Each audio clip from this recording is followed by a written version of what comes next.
ETF index mutual funds నేర్చుకుని stock మార్కెట్లో రాణించాలనుకుంటున్నారా? వెంటనే ఈ నెంబర్కి కాల్ చేయండి.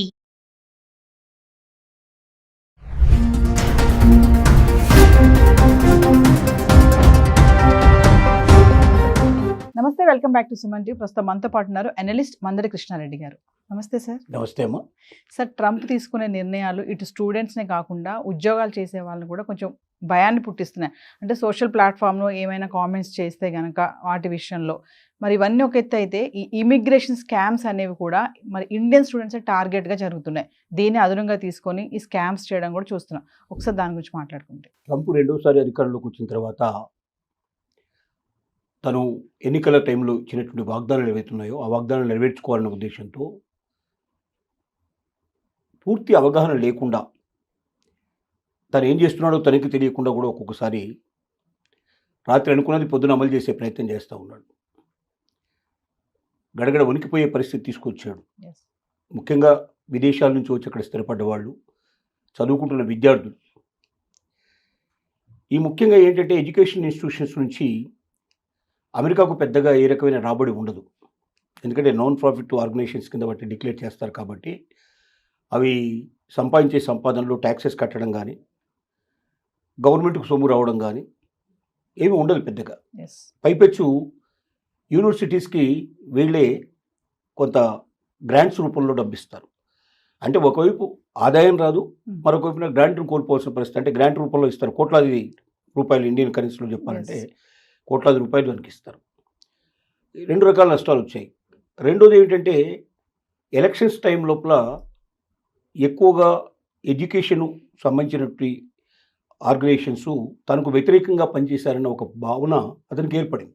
దానివల్ల కూడా ఒక రకంగా వాటి మీద ఒక కోపం అలాంటివి తీర్చుకునే ప్రయత్నం చేస్తున్నాడు. దానికి తోడుగా ఎంప్లాయీస్ కూడా, గ్రీన్ కార్డు హోల్డర్స్ కూడా ఎప్పుడు వాళ్ళ గ్రీన్ కార్డు క్యాన్సిల్ అయిపోతుందో, ఎప్పుడు ఆ దేశం నుంచి బయటకు వెళ్లాల్సి వస్తుందో తెలియకుండా ఒకటే ఒక లక్ష్యంతో పనిచేస్తున్నాడు. ఏంటంటే ఏ వ్యక్తి అమెరికాలో అడుగు పెడతాడో ఆ వ్యక్తి వల్ల ఈ అమెరికాకి ఏదైనా ప్రయోజనం ఉందా, ఆ వ్యక్తి డబ్బు రూపంలో బయట దేశం నుంచి తీసుకొచ్చి ఇక్కడ పెట్టుబడి పెడతాడా, దానివల్ల ఇక్కడ ఏమైనా ట్యాక్సెస్ పెరిగే అవకాశాలు ఉన్నాయా, దానివల్ల ఏదైనా అమెరికా ఇంకా స్థిరపడడానికి, అప్పుల బారి నుంచి బయటపడడానికి అవకాశం ఉందా.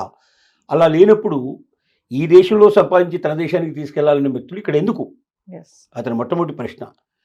అంటే ఇప్పటిదాకా ఇతర దేశాల నుంచి వచ్చేటువంటి వాళ్ళంతా అక్కడ సంపాదించుకోవడానికే వెళ్తున్నారు తప్ప ఎవడు పెట్టుబడి పెట్టడానికి అక్కడ వెళ్ళేవాడు చాలా తక్కువ. అట్లా పెట్టేటువంటి వాడు ఇట్లా వెళ్ళాడు కదా, మామూలుగా గ్రీన్ ఛానల్ నుంచి వెళ్ళే ప్రయత్నం చేస్తాడు. ఇప్పుడు ఏదో గోల్డ్ కార్డు ఏదో పెట్టాడో గోల్డ్ కార్డు కొనుక్కొని వెళ్ళేటువంటి వాడు చాలా వరకు పెట్టుబడి పెట్టడానికి సిద్ధపడేటువంటి వాళ్ళే. వీళ్ళంతా ఏంటంటే అక్కడ ఒక మంచి ఉద్యోగం సంపాదించుకుందాం, అక్కడ స్థిరపడి అక్కడ నుంచి డబ్బు మన దేశానికి పంపించుకొని అక్కడ ఏదైనా ఆస్తులు అవన్నీ కూడా పెట్టుకున్నాక రిటైర్మెంట్ టైం లోపల అక్కడికి వెళ్ళిపోదాం, లేకపోతే కనీసం మనకు అక్కడ ఆస్తులు ఉంటాయి అని ఇట్లాంటి భావంతో వెళ్ళేటి వాళ్ళు ఎక్కువ ఉన్నారు. స్టూడెంట్స్ మీద టార్గెట్ చాలా చేశాడు విపరీతంగా. వాళ్ళని సోషల్ మీడియా ద్వారా ఎక్కడ దొరికితే అక్కడ వెంటనే వాళ్ళని పంపించేట్టు ఏర్పాటు చేస్తున్నారు. ప్రతిరోజు కొన్ని వందల సంఖ్య లోపల ఇతర దేశాల నుంచి వచ్చి అమెరికాలో స్థిరపడ్డటువంటి వ్యక్తుల మీద ఏదో రకమైనటువంటి నేరాన్ని మోపి వాళ్ళ యొక్క వీసా క్యాన్సిల్ చేసేసి బయటకు పంపించేటువంటి ప్రయత్నాలు ప్రతిరోజు జరుగుతున్నట్టుగా మనకి ఇన్ఫర్మేషన్ వస్తుంది. దీనికి తోడుగా ఇప్పుడు ఫేక్ ఇమిగ్రేషన్ సెంటర్స్ ఏవైతే ఉన్నాయో ఇవి మీకు సహాయం చేస్తాము అని చెప్పేటువంటి కానీ, మిమ్మల్ని బెదిరించేటువంటి విషయాల్లో కానీ జరుగుతున్నాయి. అమెరికా లాంటి దేశంలో ఇంత పట్టపగలు దోపిడీ మనకు ఎప్పటికీ తెలియదు. ఒక ఉద్యోగిని, ఒక ఎంప్లాయీగా ఉన్నటువంటి వ్యక్తి ఇతర దేశం నుంచి వచ్చి అక్కడ స్థిరపడ్డటువంటి 3 ఏళ్ల నుంచి అక్కడ దాదాపు ఎంప్లాయీగా ఉంది. తనకేంటంటే గ్రీన్ కార్డు లేదు, పూర్తిగా స్థిరపడినట్లు పరిస్థితి లేదు, అప్లై చేసుకుంది, వేరు వీసాలలో అక్కడికి వచ్చినటువంటి వాళ్ళు. తనకు సడన్గా ఒక ఫోన్ కాల్ వచ్చింది. ఆ ఫోన్ కాల్ లోపల నీ డిపోర్ట్ మీద నేను బయటికి పంపించేటువంటి ప్రయత్నాలు జరుగుతూ ఉన్నాయి, నీ సరైనటువంటి పద్ధతులు లేదు, నువ్వు దాంట్లోంచి తప్పించుకోవాలంటే, నీకు ఏ శిక్ష పడకుండా నువ్వు అమెరికాలోనే ఉండాలి అంటే మేము చెప్పినట్టుగా నువ్వు చేయాలి. దానికి తోడు మీరు కావాలంటే మీరు మా యొక్క వెబ్సైట్ తనిఖీ చేసుకోవచ్చు, దాంట్లోంచి నేను పంపిస్తున్న నెంబర్ ఏదైతే ఏ నెంబర్ నుంచో మాట్లాడుతున్న నెంబర్ కూడా దాంట్లో ఉంటుంది, తనిఖీ చేసుకోండి.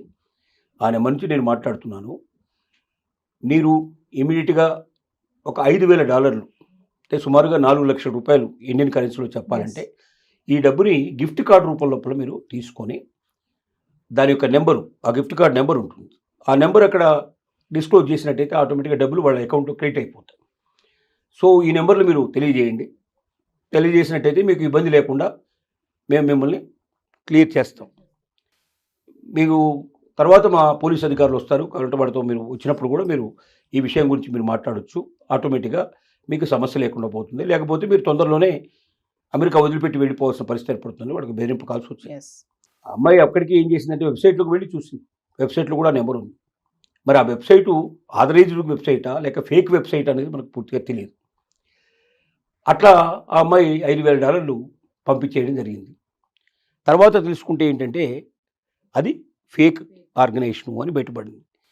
ఏ ఒక్క ఇమిగ్రేషన్ సంబంధించిన అధికారులు కానీ లేక ఏదైనా సిఐడి అధికారులు కానీ అక్కడ ఉన్నటువంటి ఇంకేదైనా పోలీస్ డిపార్ట్మెంట్ వాళ్ళు కానీ ఎప్పుడైనా మెయిల్ ద్వారా సంప్రదిస్తారు తప్ప ఫోన్ల ద్వారా సంప్రదించారు. మెయిల్ ఆథరైజ్డ్గా మెయిల్ ఎక్కడి నుంచి వస్తుందంటే ఆ యొక్క గవర్నమెంట్కి సంబంధించినటువంటి ఆథరైజ్డ్ మెయిల్ నుంచి వస్తుంది. ఎస్. అది వేరే వాళ్ళు ఎవరు కూడా దాన్ని డూప్లికేట్ చేయడానికి అవకాశాలు ఉండవు. కాబట్టి అలాంటి మెయిల్ వచ్చినప్పుడు మాత్రమే నమ్మకంగా దాన్ని ఫాలో అవ్వాల్సింది తప్ప ఇలాంటి ఫేక్ కాల్స్కు ఎట్టి పరిస్థితుల్లో ఎవరు కూడా స్పందించకూడదు. ఎస్. మనం చెప్పగలిగేది కూడా మన భారతీయ విద్యార్థులకు కానీ లేకపోతే మన దేశం నుంచి వెళ్ళి అక్కడ స్థిరపడ్డ వాళ్ళు కానీ ఎట్టి పరిస్థితుల్లో మీరు ఇలాంటి ఫేక్ ఆర్గనైజేషన్స్ మీకు ఫోన్ చేసినా మీరు భయపడాల్సిన అవసరం వెంటనే మీరు పోలీస్ డిపార్ట్మెంట్కి ఇన్ఫర్మేషన్ ఇవ్వాల్సి ఉంటుంది. తద్వారా మీరు దీంట్లోంచి తప్పించుకునే అవకాశం ఉంది. లేకపోతే రెంట్కి చెందిన రివార్డ్ అయిపోయే పరిస్థితులు ఏర్పడతాయి. ఎస్. దీన్ని దృష్టిలో పెట్టుకోమని చెప్తున్నాం. అంటే ఇలాంటి మోసాలు కూడా అమెరికాలో బాగా పెరిగాయి.